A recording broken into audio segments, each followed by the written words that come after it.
Magandang araw po, welcome po sa aking channel, Love9 TV.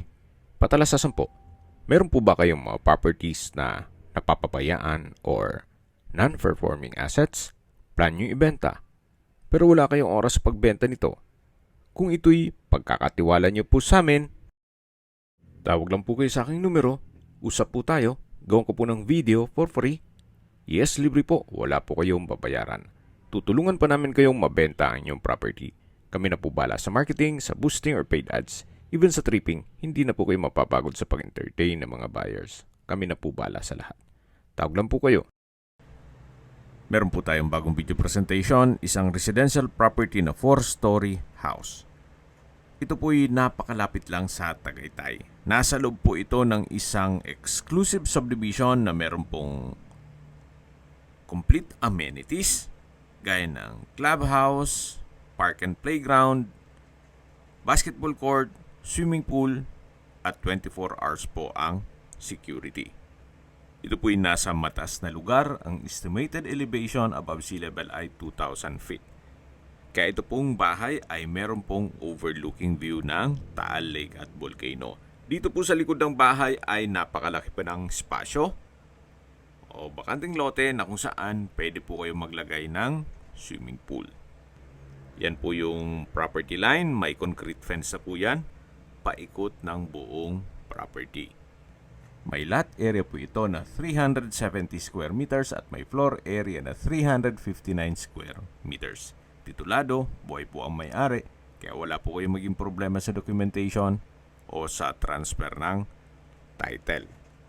Dito po sa ground floor ay yung dining area, formal kitchen, may receiving area, at tungkol naman po sa mga kagamitan, pwede daw pong pag-usapan ni owner. Pero sa ngayon, lahat pong furnishings ay hindi po kasama sa magiging presyo nito. Kung may ilang magustuhan ninyo, pwede nating i-negotiate. Dito naman po yung formal kitchen. May kitchen countertop, gas range, range hood, kitchen window, wall-mounted kitchen cabinets, at storage ng kitchen utensils. Meron din pong kitchen drawer. Ito naman po yung maid's room. Sa ngayon, ginawa po nilang stock room. Katabi lang po nito yung under stairs na pantry or storage na kung saan dito na rin po yung mga circuit breaker. May wooden shelves, then tile flooring at may ilaw na rin po dito. Marami din po kayong pwedeng mailagay na kagamitan dyan. Then naka wooden door din po. Ito po yung hagdan. Mamaya po akyat tayo dyan. Yan po yung receiving area. Then dito naman po yung common toilet and bath, na kung saan ito yung naka-tile bathroom wall. May shower curtain, hand wash basin, water closet with bidet, at may bathroom window. Ito po ulit yung dining area. May ceiling fan. Then sa dulo po yung access door papunta sa likod ng bahay. Yan po yung countertop. At ito naman po yung access door na papunta na dito sa dirty kitchen o service area. Naka-tile flooring at naka-enclose po yan. Then yan naman po yung stock room. Malaki naman po ang espasyo dito. At dito naman po yung extension o covered area ng service area o laundry area. Ito po yung access door. At mula po dito matatanaw naman natin yung likod ng bahay. So covered din ito. Then may garden set sa dulo kung saan doon tayo nag-start ng video. Ito po ulit yung service area o dirty kitchen. Then sa dulo yung stock room. Ito po yung aluminum screen door na access naman dito sa may dining area at formal kitchen. Yan po ulit yung receiving area o salas, depende kung anong tawag nyo dyan, At ito na po yung hagdan na kung saan naka-tiled staircase, wooden handrail, at meron din pong staircase window nag-serve as natural sunlight. Nandito na po tayo sa second floor. So dito po sa second floor ay yung mga kwarto. Ito po yung first bedroom. Malaki naman ang spasyo. Meron pong malaking glass window. Then meron pong access sa balkonahe. At may sariling toilet and bath.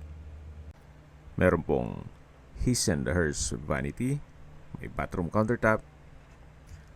Bathroom cabinet. Vanity mirror. Shower enclosure.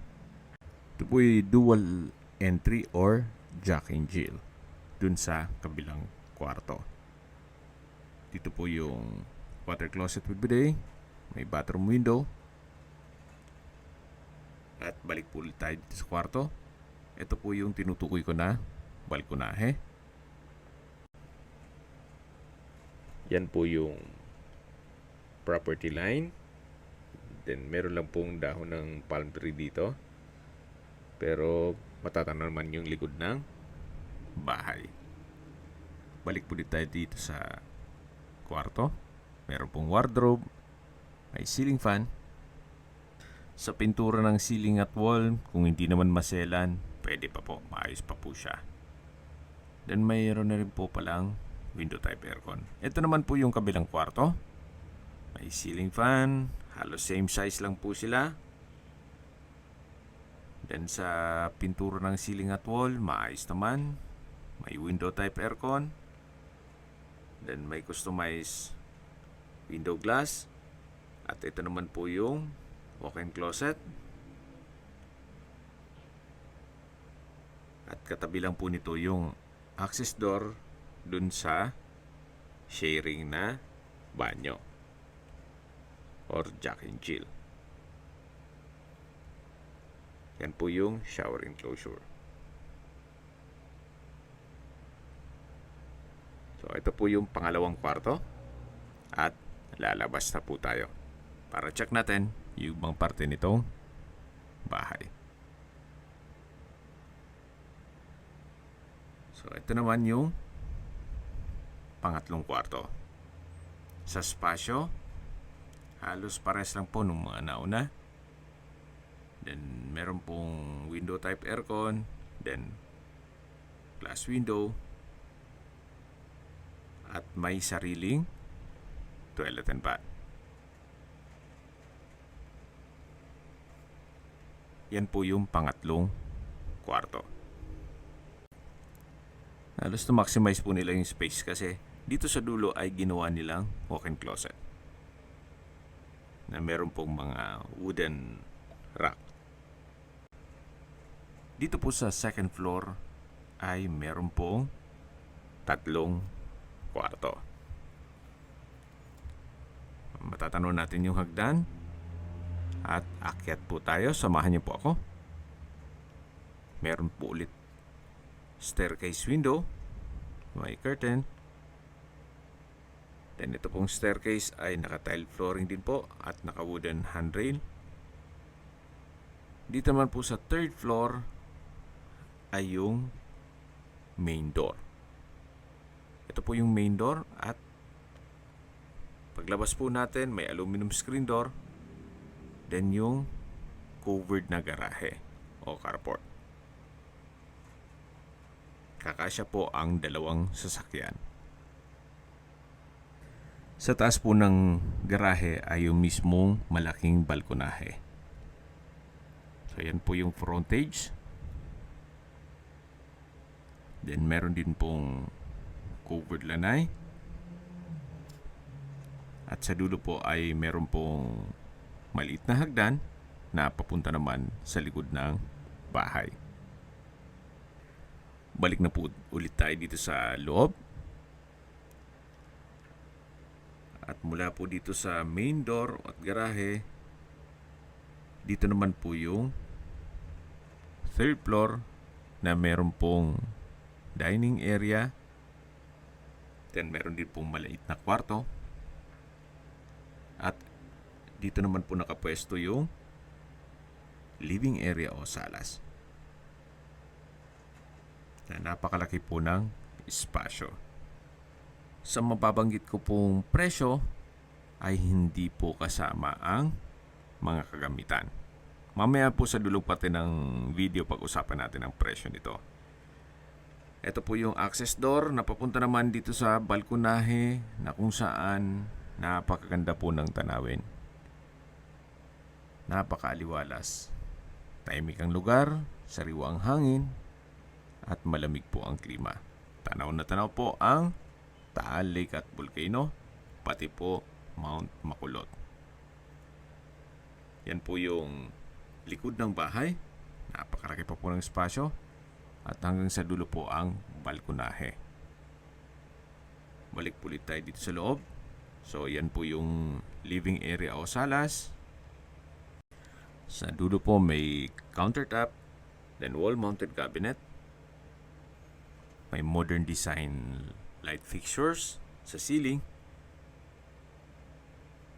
Yan po ulit yung main door. At dito naman po yung isang kwarto. Na kung saan sa likod po niyan ay yung garahe. So, pwede po itong maging guest room. At labas po tayo. Yan po ulit yung dining area. Ito yung main door. At ito naman po yung powder room.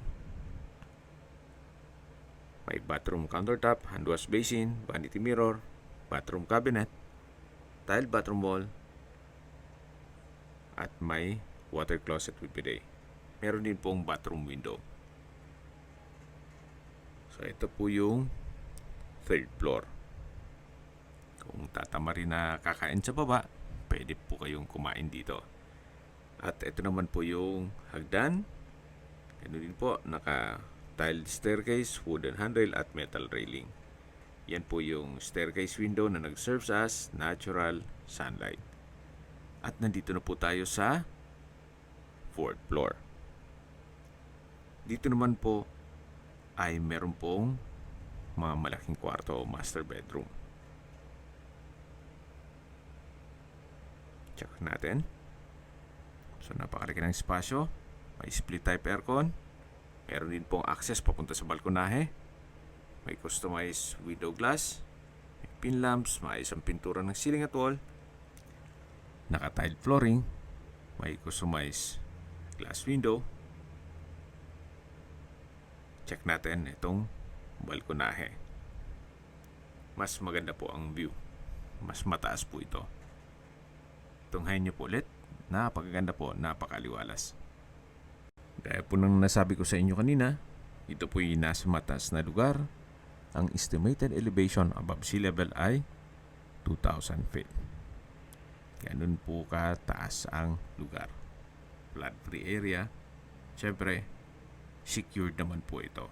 At kompleto po ang amenities nitong subdivision. So hanggang sa dulo po yung balkonahe. Balik po ulit tayo dito sa loob.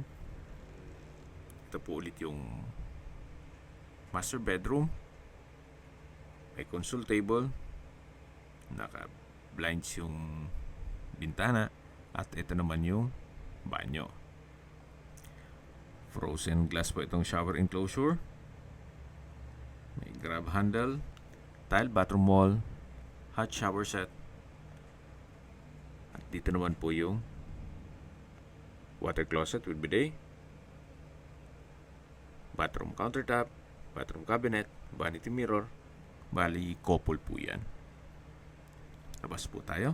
Tunghayan nyo po ulit itong master bedroom na napakalaki ng espasyo. Labas na po tayo dito. At ito naman po yung kabilang kwarto na kung saan ginawa muna nilang opisina. At sa dulo po meron din pong access papunta sa balkonahe. tile flooring, may center lamp, pin lamps. So, kumpleto din po. Ito naman po yung another room na kung saan sa spasyo, sakto lang. Meron po itong double deck. Then may sliding glass window. At ito naman po yung access door na papunta sa malaking balkonahe. Sa baba po nito yung garahe. So, kung meron po kayong okasyon, pwede rin pong ganapin dito. Okay, sa distance, location at travel time portion na po tayo. Mula po sa Twin Lakes, ang distance is 6.4 kilometers at ang travel time is 12 minutes. Mula naman po sa Mendez Crossing, ang distance is 12.8 kilometers at ang travel time is 20 minutes. Mula naman po sa Tagaytay Rotonda, ang distance is 29 kilometers at ang travel time is 35 minutes. Kumpleto na po doon gaya ng malls, hotels, restaurants, banks, schools, church at hospital. Yan po yung laging binabanggit sa aking video na dapat nyo i-consider sa paghanap ng property yung meron pong malapit na hospital. Hindi ko naman po sinasabing sakitin kayo. Yan naman po for emergency purpose lang naman. At mula naman po sa Manila o sa airport, ang distance is 76 kilometers at ang travel time is 2 hours and 28 minutes. Okay, sa presyo na po tayo. Binebenta po ito ni owner sa halagang 19 million pesos net. Ibig mong sabihin, si buyer na po ang sasagot sa lahat ng taxes at expenses with regard to documentation. Ulitin ko lang po, ito po ay located sa isang exclusive subdivision na malapit sa Tagaytay na meron pong 24-hour security at kompleto ang amenities. May lot area po ito na 370 square meters at may floor area na 359 square meters.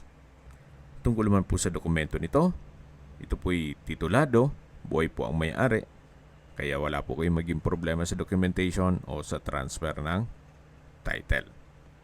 May 6 bedrooms, 4 toilet and bath, 4-story at nasa loob ng isang exclusive community. Kung may mga katanungan po kayo, tawag lang po kayo sa aking numero. At sa mga kababayan naman natin nasa ibang bansa, meron po akong WhatsApp, Viber at Telegram. Same number lang po, 0917-316-3399. Sa mga nagtatanong naman po ng aming Facebook, meron po aming Facebook page na Nov9TV at Facebook Real Video. Meron din pong TikTok at Instagram. May ibang YouTube channel po kami, the Nov9TV channel, Nov9TV Listings, Nov9TV On The Spot, Nov9TV Updates, at Nov9TV House Rental. Sana po naibigyan nyo ang video presentation. Paki-like and subscribe na lang po sa aking channel para ma-update din po kayo sa aking future listings. Kung sakali po hanap nyo yung mas malaking sukat ng lupa, meron din po kami ibang listings na pwede nyong pagpilian. Huwag po kayong mag-atubiling tumawag sa amin. Then, let us know your budget para malaman namin kung anong property pwede naming ilog sa inyo. Sa lahat pong viewers, subscriber at nagtiwala po sa amin, salamat po sa suporta. Ingat po kayo lagi at yung pamilya. Maraming salamat po.